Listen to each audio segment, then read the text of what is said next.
I hope I can pull off floral, because I really like this shirt.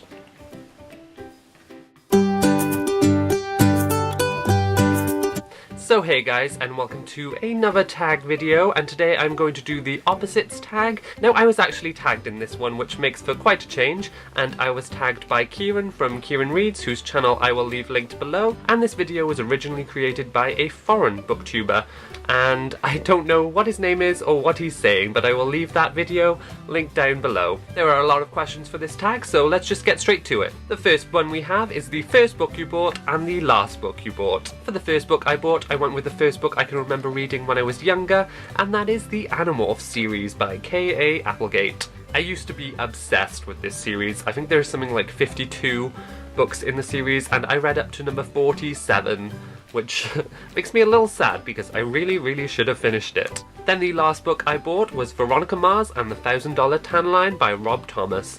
This is obviously a continuation of the TV series, and the marshmallow inside of me was super stoked for this. And if you haven't seen the series, go watch it! The next ones we have are a cheap book and an expensive book. For the cheap book, I went one in relation for what it is, and I went with Daughter of Smoke and Bone by Laini Taylor. It's a really nice hardback edition, and I got this for just $1.99. And it's first edition, it's super shiny, and despite not enjoying the actual book too much, I can't say anything bad about this cover. For the expensive book, I went with Flirt by Laurel K. Hamilton. Now this is a little novella, and I bought this basically because I wanted them all on my shelf to match, and this actually cost me $10.99 when it first came out, so I feel I was kind of ripped off, but I suppose it looks good on my shelf.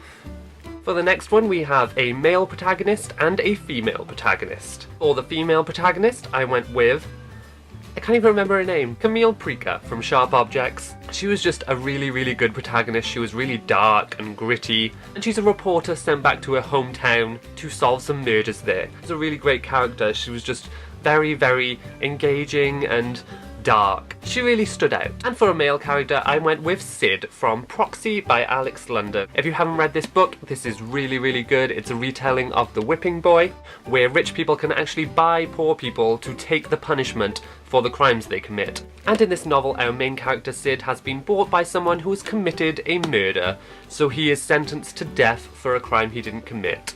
This book is really good, and the sequel comes out in May, and I cannot wait. Next we have a quick read and a long read. For the quick read, I went with The Looking Glass Wars by Frank Bedore. I can just remember reading this in one sitting. It's a retelling of Alice in Wonderland, but it focuses more on war within the society. This was really good. It's not one I see mentioned on BookTube all that much. I really need to read the sequels though. I do own them, so I'm going to make them a priority. For the long read, I went with The Passage by Justin Cronin. This is sort of a post-apocalyptic vampire novel. You can tell this is quite a chunky thing. I read this probably about 2 years ago now, and I really want to read the sequel, but I cannot remember much that happened in this book at all. So if I want to read the sequel, I'm going to have to read this again, which I'm not looking too forward to. 950 pages.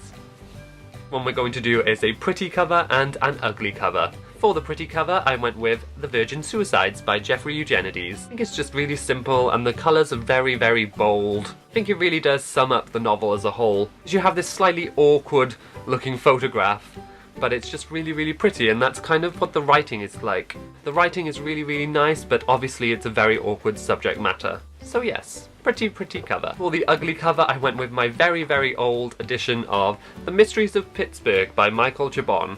This must be from the 80s or something. This particular edition of this book actually came out in 1988. It's actually as old as me.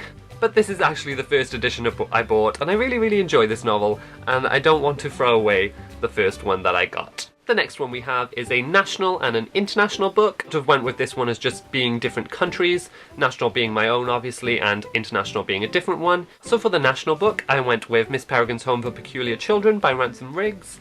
As if you didn't know, this actually takes place in Wales, where I am from. Well, in a little island off Wales, but it's close enough. I suppose technically it takes place in Wales in the 1950s, but whatever. For my international book, I went with Tomorrow When the War Began by John Marsden, and this takes place in Australia. This basically deals with a couple of kids who go camping into the Australian outback, and when they come back, they realise that Australia has been taken over by a different country. I really love this book, and I don't see it mentioned enough, so I wasn't going to pass up the opportunity to pimp it out, like I have done quite a few times on this channel.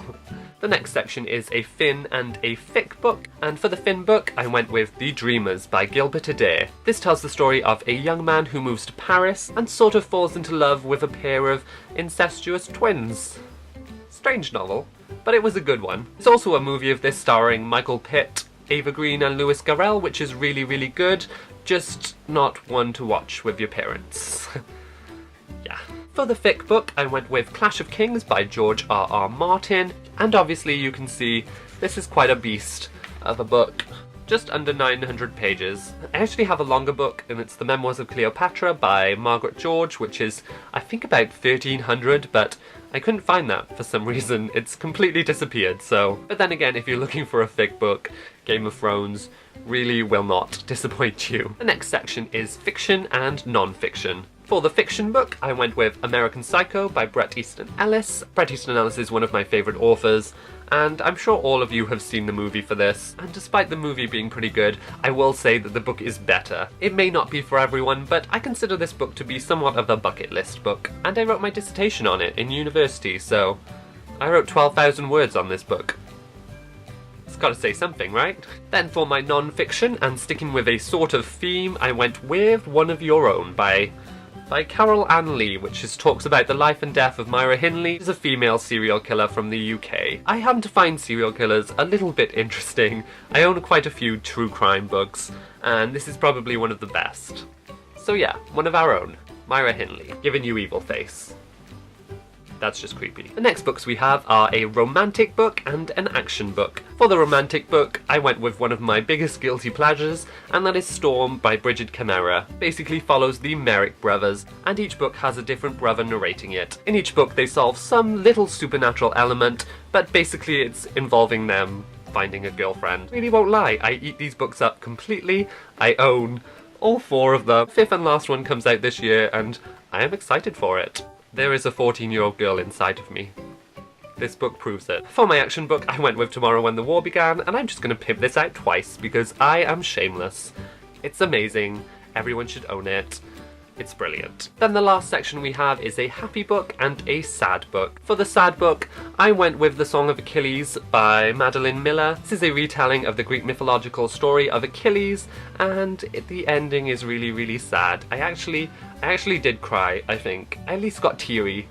And I'm usually a complete robot with books and movies, so that must say a lot. This is another one that I really do recommend, and I should probably do a review of this. Yes, I will. For the happy book, I went with How I Paid for College by Mark Acito. This is just, hands down, the most hilarious book I ever read, and it's actually really laugh out loud funny. So if you want a funny contemporary read, I definitely recommend this one, and it also has a sequel which is just as good. So yeah, that is the end of the opposites tag. This is probably going to be quite a long video. So that is going to be all from me for today. If you enjoyed this video, please give it a thumbs up, and I shall see you soon with another one. Goodbye.